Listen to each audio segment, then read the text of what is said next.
자, 오늘은 본문 말씀 에스겔 36장 22절부터 28절 말씀을 가지고 약속된 성령이라고 하는 제목으로 함께 은혜를 나누고자 합니다. 표정십사는 그 성경책 가만히 놔두고 날 봐. 여러분들, 어린이들이 좋아하는 동화 중에 만화 영화로도 만들어지고 극장에서 상영도 하고 TV로도 틀어주고 그 중에 남자 어린이들이 좋아하는 주인공이 누구냐? 피터팬. 여자아이들은 신데렐라. 그래서 남자 어린아이들은 피터팬처럼 정의의 사자가 되어서 악당을 물리치는 꿈을 꾸는 거죠. 여자아이들은 신데렐라처럼 화려하게 등장하는 공주가 되고 싶어 합니다.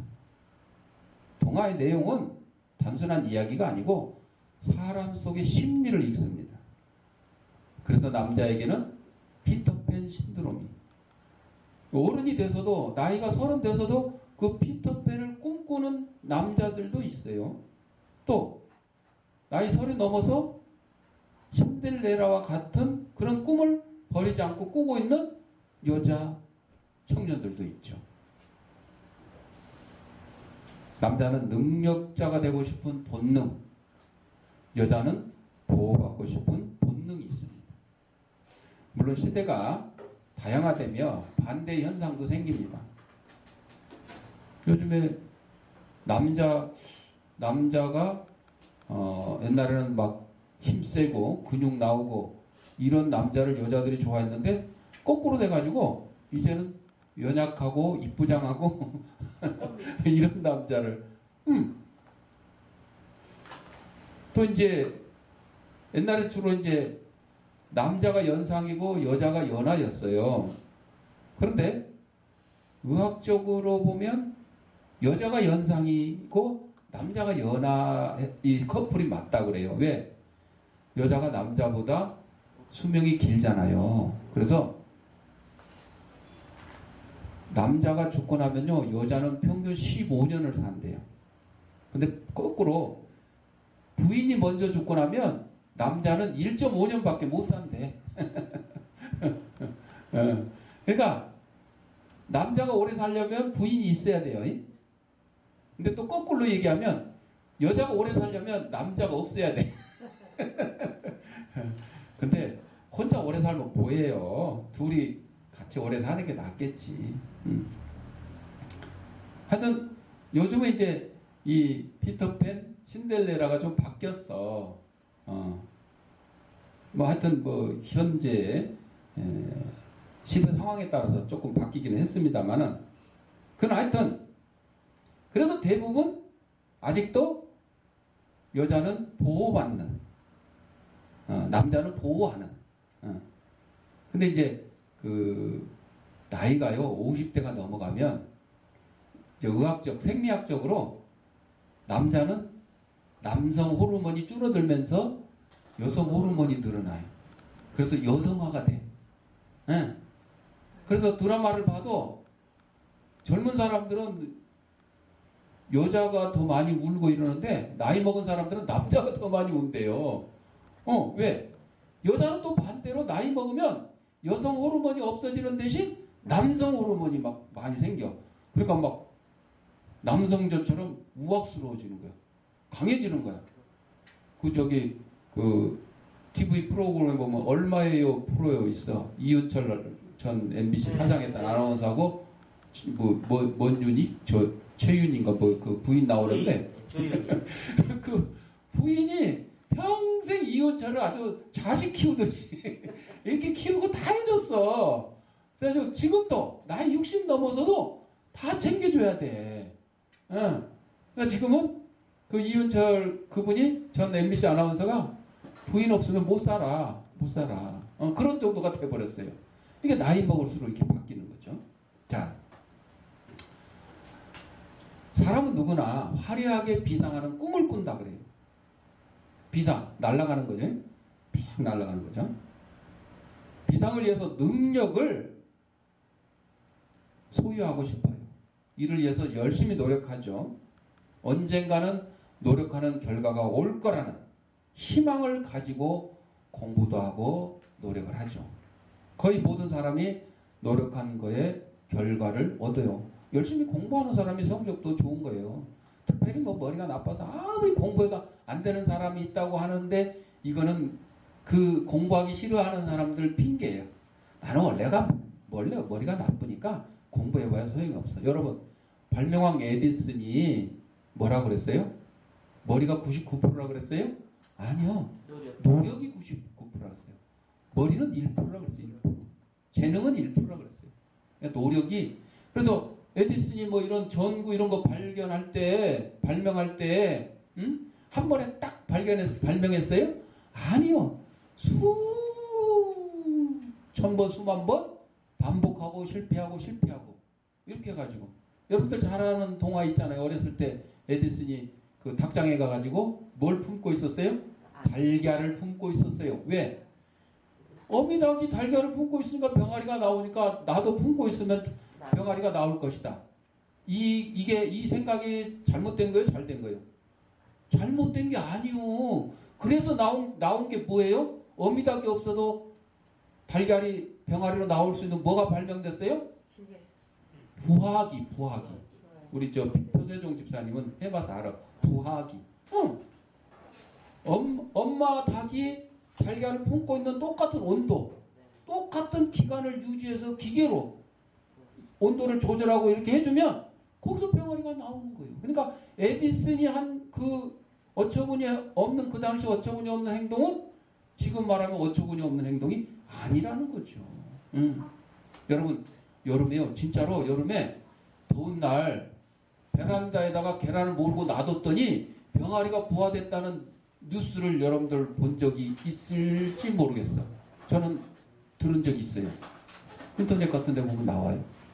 따뜻해가지고 그냥 저절로 자연 부화가 됐다. 뭐 이런 경우도 있어요. 자,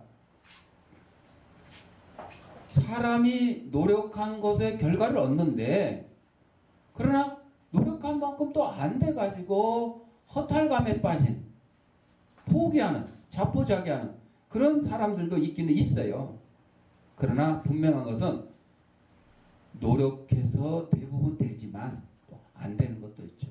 돈 많은 사람이 나는 돈 가지고 뭐든지 할 수 있다 뭐 드라마 영화에서 그러잖아요. 그런데 거기 반발하는 대답이 뭐예요? 돈으로도 안 되는 것이 있다.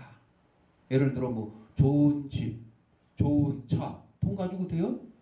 국회의원 뭐 권력자들에게 뇌물을 줘가지고 뭐 공사를 따내고 돼요?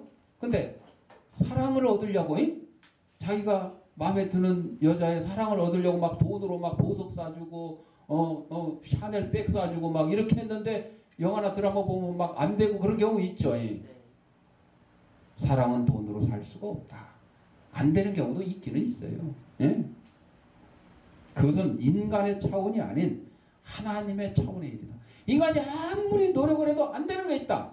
이거는 하나님 손에 달려 있다는 거죠. 하나님이 계획하신 것은 인간의 노력으로 되지 않습니다.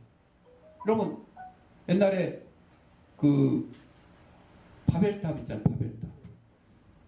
바벨탑을 사람들이 막 쌓아가지고 우리가 하늘에까지 올라가자. 그리고 우리의 흩어짐을 면하자.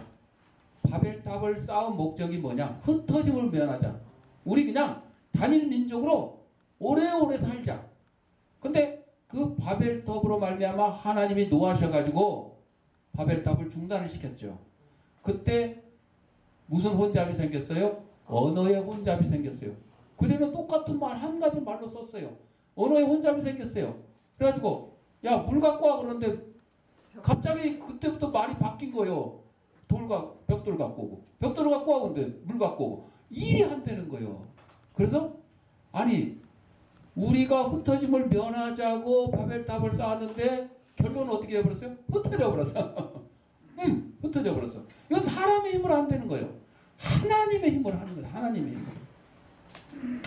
요즘 뭐 이제 뭐 제2의 롯데월드 100층이 넘게 올라가 있고 또 저기 두바이에 가면 뭐 부르즈 칼라즈인가 뭐 해가지고 세계 최고의 빌딩도 있고, 이게 이제 뭐 인간의 건축 기술을 갖다가 뽐내려고 했는데 결국은 이게 겸손이 아니고 하나님 보시기에 교만함으로 느껴지게 되면 현대의 바벨탑이 되는 거예요. 현대 바벨탑.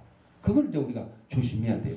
자, 하나님이 하셔야 하는 일이 있어요. 하나님이 주셔야 우리가 얻는 게 있어요. 구원이 그렇습니다. 성령의 능력 주심도 그렇습니다. 물론 우리가 원하는 바가 있어야 하는 것이 맞지만 성령의 능력은 전적으로 하나님의 은혜입니다. 내가 막 성령 충만케 하고 막 기도한다고 해서 무조건 주어지는가요? 아니요. 내가 열심히 일을 하고 열심히 공부를 해서 성적을 올리고 열심히 일을 해서 돈을 버는 거는 어느 정도 가능해. 그러나 내가 열심히 일한다고 해서 금방 막 재벌이 돼요? 아니잖아요. 그런데 더군다나 하나님의 능력은 내가 무조건 기도했다고 해서 다 되는 게 아니에요. 하나님의 뜻에 맞아야 돼요. 합당해야 돼요. 하나님이 원하는 사람에게 원하는 시간에 원하는 능력으로 채워주신다는 거죠. 하나님하고 나하고 코드가 맞아야 돼요. 코드가 맞아야 돼요. 미국 남북전쟁 때 일이었어요. 포레데릭스버그 대전투에서 남과 북은 많은 부상자를 낸 채 서로 후퇴하며 재접전을 기다리고 있었어요. 잠깐 쉬는 시간, 휴전. 그때 남군의 한 병사가 물통을 들고 부상자에게 달려갔습니다. 그랬더니 북군에서 그 병사를 향해서 일제히 총을 쏘기 시작했어요. 그럼에도 불구하고 이 남군의 병사가 멈추지 않고 달려가 부상자들에게 물을 막 나눠주는 거죠. 이 모습을 본 북군의 장교가 사격 중지 명령을 내리고 우리 얼마 동안 휴전하자. 진짜 휴전하자. 그리고 부상자 치료하고 물도 주고 뭐 이렇게 하자. 그래서 휴전할 때 이 장교는 북군의 장교가 남군의 용감한 병사에게 이름을 물어봤어요. 당신 이름이 도대체 뭐요? 너무 용감하니까. 그러자 그가 대답합니다. 내 이름은 크리스찬이요. 크리스찬이요. 자기 본 이름을 대지 않고 나는 기독교인이요. 여러분, 이게 하나님이 주시는 능력이에요. 우리 크리스찬에게, 기독교인에게 주신 하나님의 능력이에요. 그 총탄의 무서움을 무릅쓰고 나가서 부상자를 돌볼 수 있는 용기, 능력. 이 사람으로 안 된다는 거죠. 하나님이 주시는 능력이라는 거죠. 자, 그래서 우리는 하나님이 자신의 이름을 위해서 우리 안에 일하시는 걸 알아야 돼요. 우리가 일하는 게 아니고 하나님이 일을 하는 거죠. 그래서 이 에스겔서 읽어보면 재미있지만 한편으로는 뭐 이런 일이 있어. 어이없고 너무 야 이거 뭐 마술이야 뭐야 이런 같은 사건들이 많습니다. 특별히 골짜기의 뼈들, 마른 뼈들, 마른 뼈들이 쫙 일어나가지고 살이 생기고 힘줄이 생기고 이런 역사, 여러분 마술 같은 일이었잖아요. 그러나 하나님으로서는 할 수 있는 일이에요.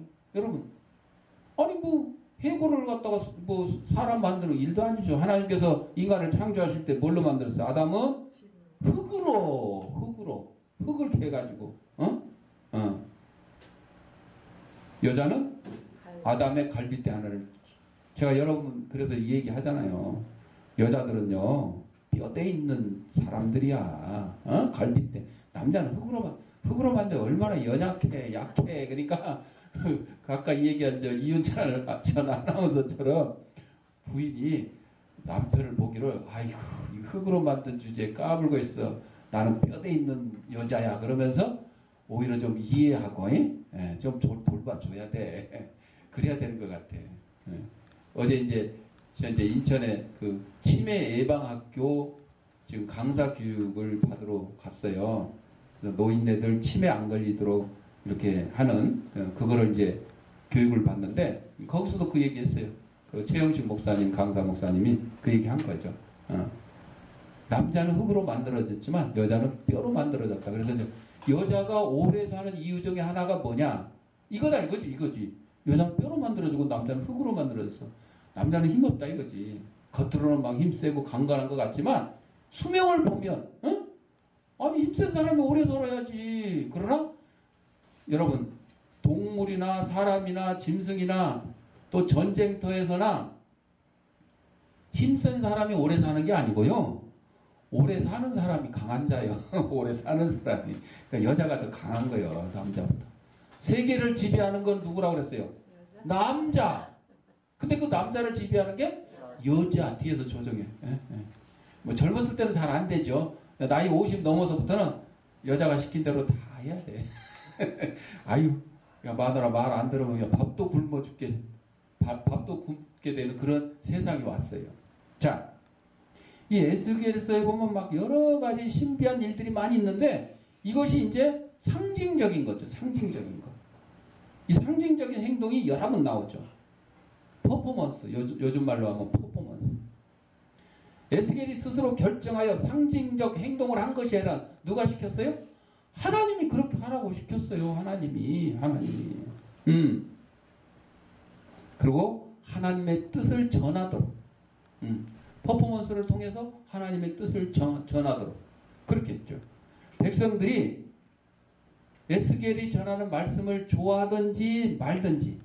그러니까 에스겔은 이스라엘 백성들 입맛에 맞는 설교를 한 게 아니요.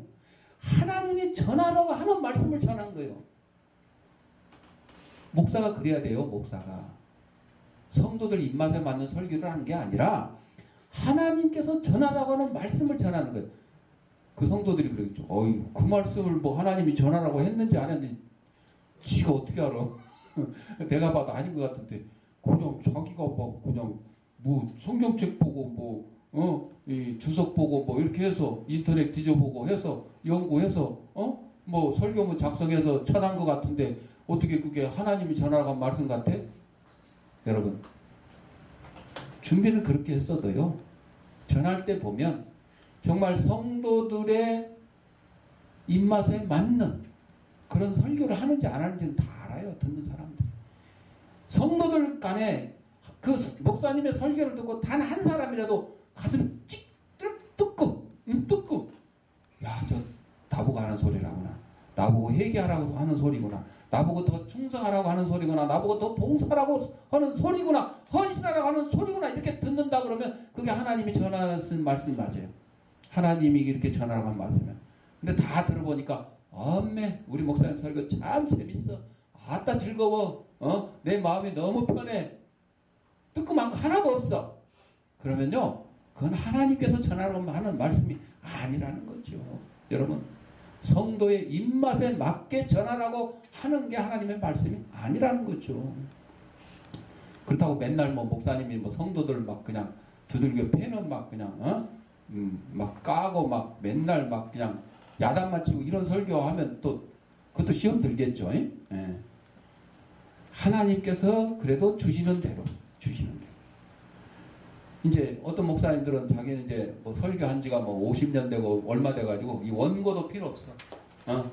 그냥 자기 말로는 그래. 하나님이 그냥 그때그때 성령이 전하라는 말씀 막 감동받아서 한다고 그러는데 들어보면 아니요. 쓸데없는 소리 막 하고 막 저기 어디로 간다고? 삼천포. 삼천포로 가. 그런 걸 방지하기 위해서 이 원고가 필요한 거예요. 저도 막 이렇게 설교하다 보면 그거는 뭐 낭독이지 설교가 아니죠. 그래서 원고만 보고 낭독해도 안 되지만 원고 없이 그냥 자기 하고 싶은 대로 그냥 너절너절 막 주절주절 해놓고는 성령이 주시는 대로 설교 아닙니다, 여러분. 하나님을 그렇게 그거는 하나님의 이름을 망령되이 일컫는 거예요. 아니에요. 자, 에스겔은요.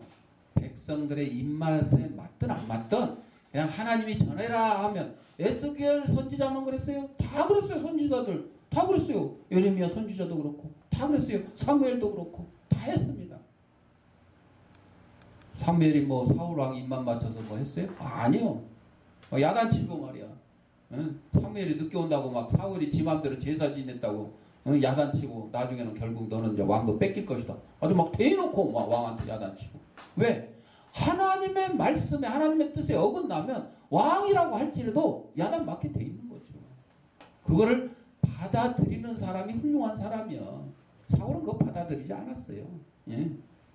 오히려 하나님의 택한 다윗을 갖다가 다음 왕으로 하나님이 기름 부었는데 그거를 갖다가 다윗 왕이 나를 이어서 이제 나는 이제 하나님 앞에 이제 사명 다 하고 다윗이 앞으로 하게 되니까 다윗을 위해서 내가 잘 준비를 하고 도와줘야겠다. 이렇게 해야 되는데 거꾸로 다윗을 죽이러 쫓아다니는 거예요.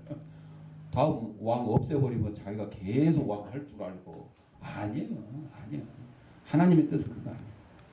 자, 왜 하나님이 에스겔에게 있도록 답답한 일을 시켰을까? 백성이 듣든지 말든지 싫어하든지 말든지 그것은 하나님의 이름이 드러나기 위함이었다. 이스라엘이 우상을 숭배함으로써 하나님의 이름을 더럽혔어요. 그리고 이방의 침략에 맥없이 무너짐으로 그를 도우시는 하나님의 이름이 더럽혀졌어요. 이스라엘은 처음에는 자의적이었으나 나중에는 타의적으로 우상 숭배를 했어요.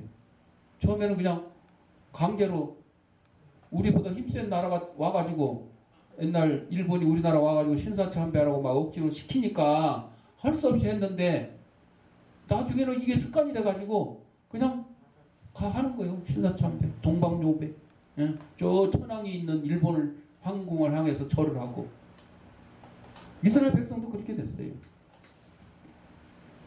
그 이름이 하나님의 이름이 더럽혀진 것을 하나님께서는 참을 수가 없었어요. 하나님이 자신의 이름의 권위를 회복하셔야 됐어요.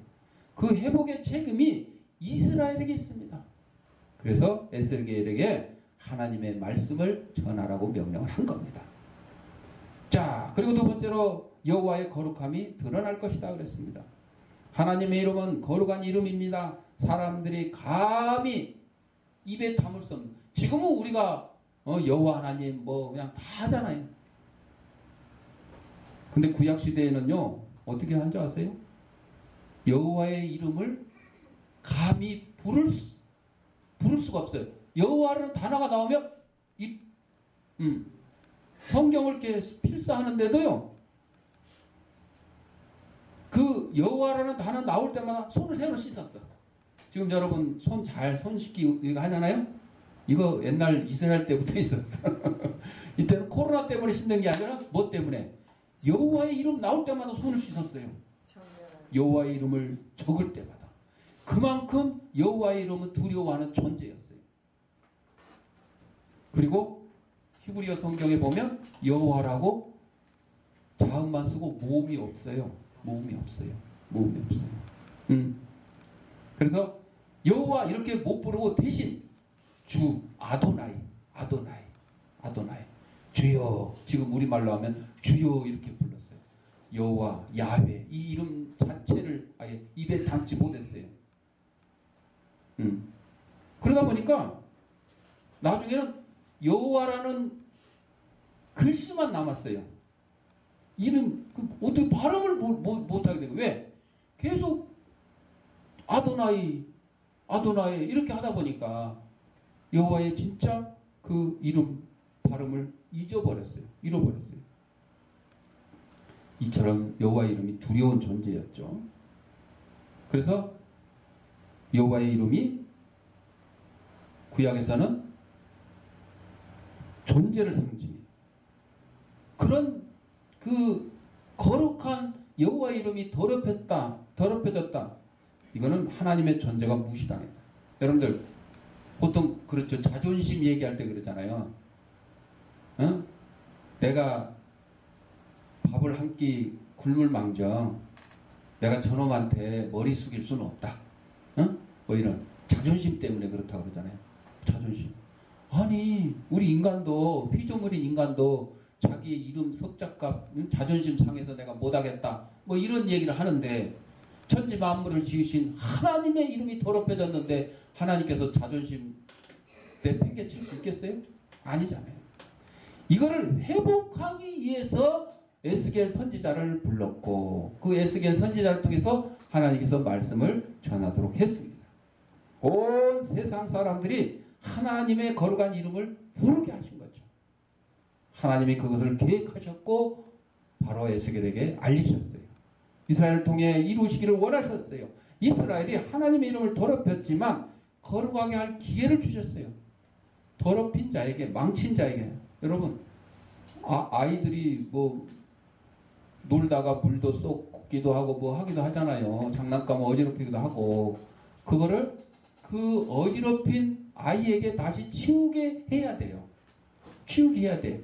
그래야 책임감이 생기는 거예요. 아이는 다 어지럽히고 엄마가 쫓아다니면서 일일이 다 해주면 나중에 아까 얘기한 이은철 전 아나운서 같은 사람이 되는 거야. 엄마가 다 해줘. 마누라가 다 해줘. 나중에는 며느리가 다 해줘. 아주 그냥 입만 갖고 사는 거야. 이래서는 안 되는 거죠. 똑같습니다. 하나님의 이름을 더럽힌 이스라엘 백성이 스스로 하나님의 이름을 거룩하게 하기 위한 도구로 사용되는 거죠. 특별한 기회를 주는 거죠. 그러니까 뭐 아이들이 됐든 주위에 누가 됐든 자기가 어지럽힌 거는 본인들이 정리하게끔 기회를 줘야 되는 거죠. 만약에 자기가 어지럽혔는데 그거를 본인이 안 하게 하고 다른 사람으로 정리하게 된다 그러면요, 이 어지럽힌 사람은 이제 그 조직에서 이제 빠져나가는 거예요. 내팽개쳐지는 거예요. 쉬운 말로 하면 왕따 당하는 거죠. 왕따 당하는 거죠. 로마의 원형 경기장에서 일어났던 중세기 3세기경에 텔레마투스라는 수도사가 있었어요. 그는 기도하는 경건한 수도사였어요. 어느 날 기도하는 중에 하나님의 음성을 들었어요. 노마로 가라. 그 말씀에 순종하여 노마를 향했습니다. 사도 바울처럼. 몇 개월 동안 긴 여행 끝에 노마로 도착했더니 마침 축제 기간이었어요. 원형극장에서 게임을 즐기려 많은 사람이 가고 있는데 따라가 봤더니 검투시합을 해요. 두 사람이 싸워서 언제까지? 한 사람이 죽을 때까지 싸우는 거죠. 경기장에 앞서서 두 사람이 딱 황제 앞에 칼을 들고 제가 죽기까지 싸우겠습니다 이렇게 다짐을 하고 경례하고 인사하고 경기장 중앙에 나가서 싸우는 거예요. 한 사람이 죽을 때까지. 이 수도사가 보니까 이게 옳은 일이요 그런 일이요 잘못된 일이라고 생각이 들었어요. 그리고 하나님께서 왜 자기를 노마로 가게 했는지 이제 깨달았어요. 너 노마에 가서 뭐 해라 이게 아니요. 그냥 가라. 누구처럼? 아브라함처럼 내 집과 고향을 떠나라.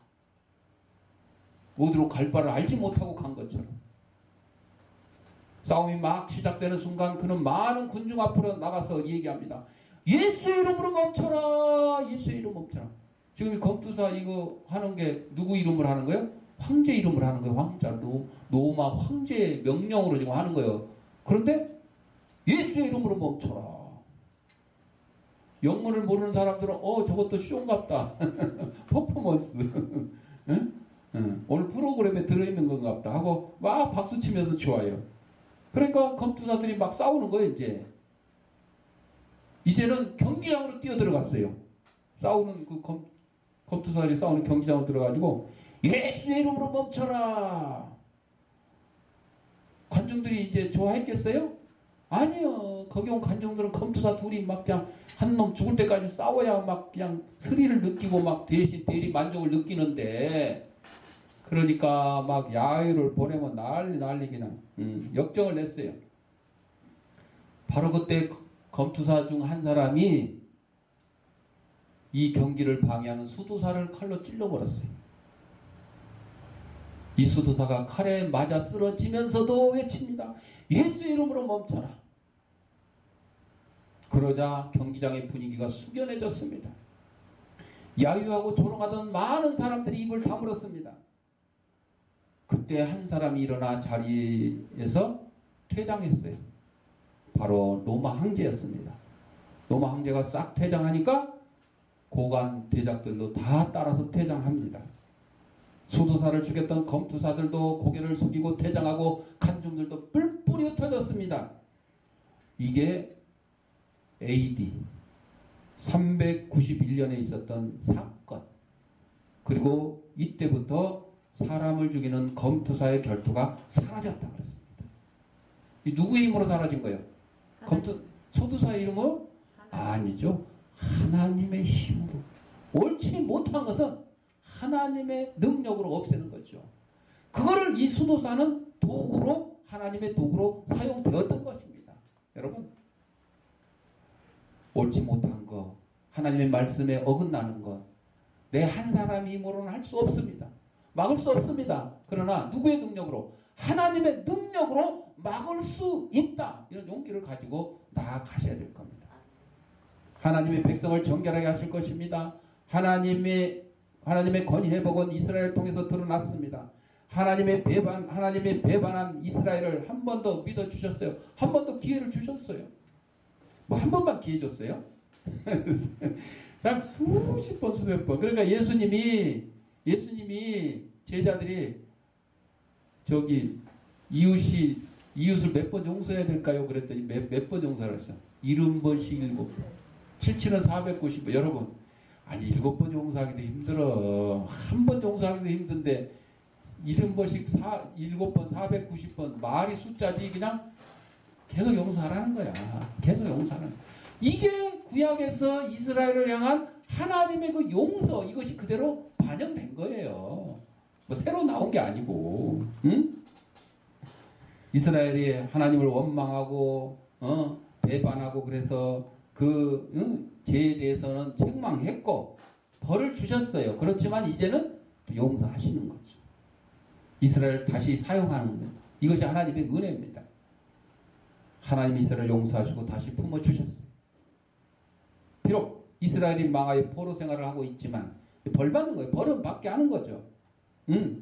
그러나 포로에서 해방되고 잃었던 땅을 다시 찾는다면 세계 나라들이 어떻게 생각할까? 결국은 이스라엘 뒤에 계시는 하나님, 이스라엘과 함께 하시는 하나님, 이스라엘을 도우시는 하나님, 거룩한 이름에 대하여 두려움을 느끼게 될 것이다. 이스라엘이 하나님을 배반할 때는 세상 사람들이 아이고 하나님 우습게다, 우습게 생각했어요. 그런데 이제는 반대로 이스라엘이 하나님의 도구로 다시 쓰임받게 되니까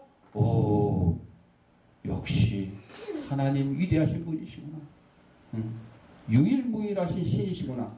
세상 사람들이 두렵고 떨게 되는 거죠. 이스라엘의 하나님의 이름을 회복시키는 일에 사용됐어요. 하나님이 그렇게 사용하는 겁니다.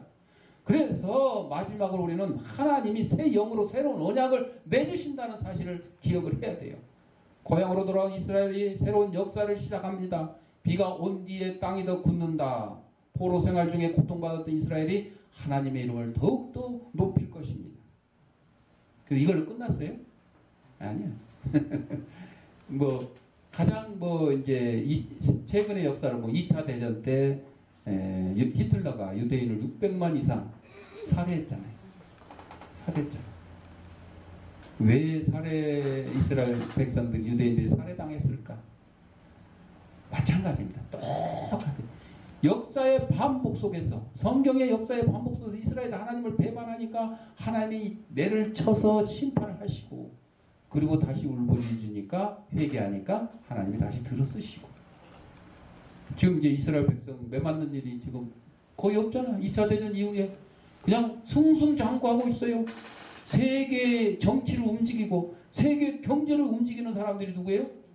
유대인이에요. 유대인. 노벨상 그냥 다 휩쓸어요. 유대인들이 그냥 다 휩쓸어. 과학, 정치, 경제 할 게 없어. 말할 게 없어. 거기에 버금가는 민족이 뒤따라 났으니 누구라고요? 한국인이라. 거기에 버금가는 민족이 나타났다 그래요. 옛날에는 화교라고 막 그랬었는데 지금 한국인이 유대인 뒤를 뒤쫓고 있다. 그렇게 나오는데 이게 하나님께서 새 영, 성령으로 새로운 언약을 맺으셨다 하는 사실입니다. 그래서 사랑하는 성도 여러분들, 내 힘으로는 할 수 없습니다. 그러나 내 힘으로 할 수 없는 그 두려운 환란 이런 것들을 만났을 때 내 뒤에 계시는, 제가 이제 예화를 여러 번 들었죠? 사냥개 뒤에는 누가 있어요? 총든 사냥꾼이 있어. 그러니까 그 조그만 사냥개가 큰 곰을 만나든 호랑이를 만나든 겁을 안 내고 가서 막 짖는 거예요. 주인님 여기 있어요. 곰 여기 있어요. 호랑이 여기 있어요. 막 갔다. 그러면 주인이 와서 그냥 한 방 뺑 빵 쏘기만 하면 그냥 다 쓰러진다는 거를 사냥개가 알아요, 몰라요? 알아요. 우리는 개만도 못한 성도가 돼서는 안 되겠죠? 사냥개도 자기 주인의 능력을 알고 가서 용감하게 그냥 곰이고 호랑이고 다 덤비는데 우리가 사탄 마귀 그까짓까 아무것도 아니라고 생각하고 왜? 내 뒤에 계시는 하나님의 능력을 믿고 나간다 그러면 어떠한 고난과 어떠한 풍랑이 와고 사탄 마귀가 울부짖는 사자처럼 우리를 그냥 잡아 삼키려고 하더라도 내 뒤에 계시는 하나님을 잊어버린다면 무서워서 다 도망가요. 그러나 내 뒤에 계시는 하나님의 능력을 믿는다. 다음 대에 나갈 수 있는 저와 여러분들이 되시기 바랍니다. 기도하겠습니다.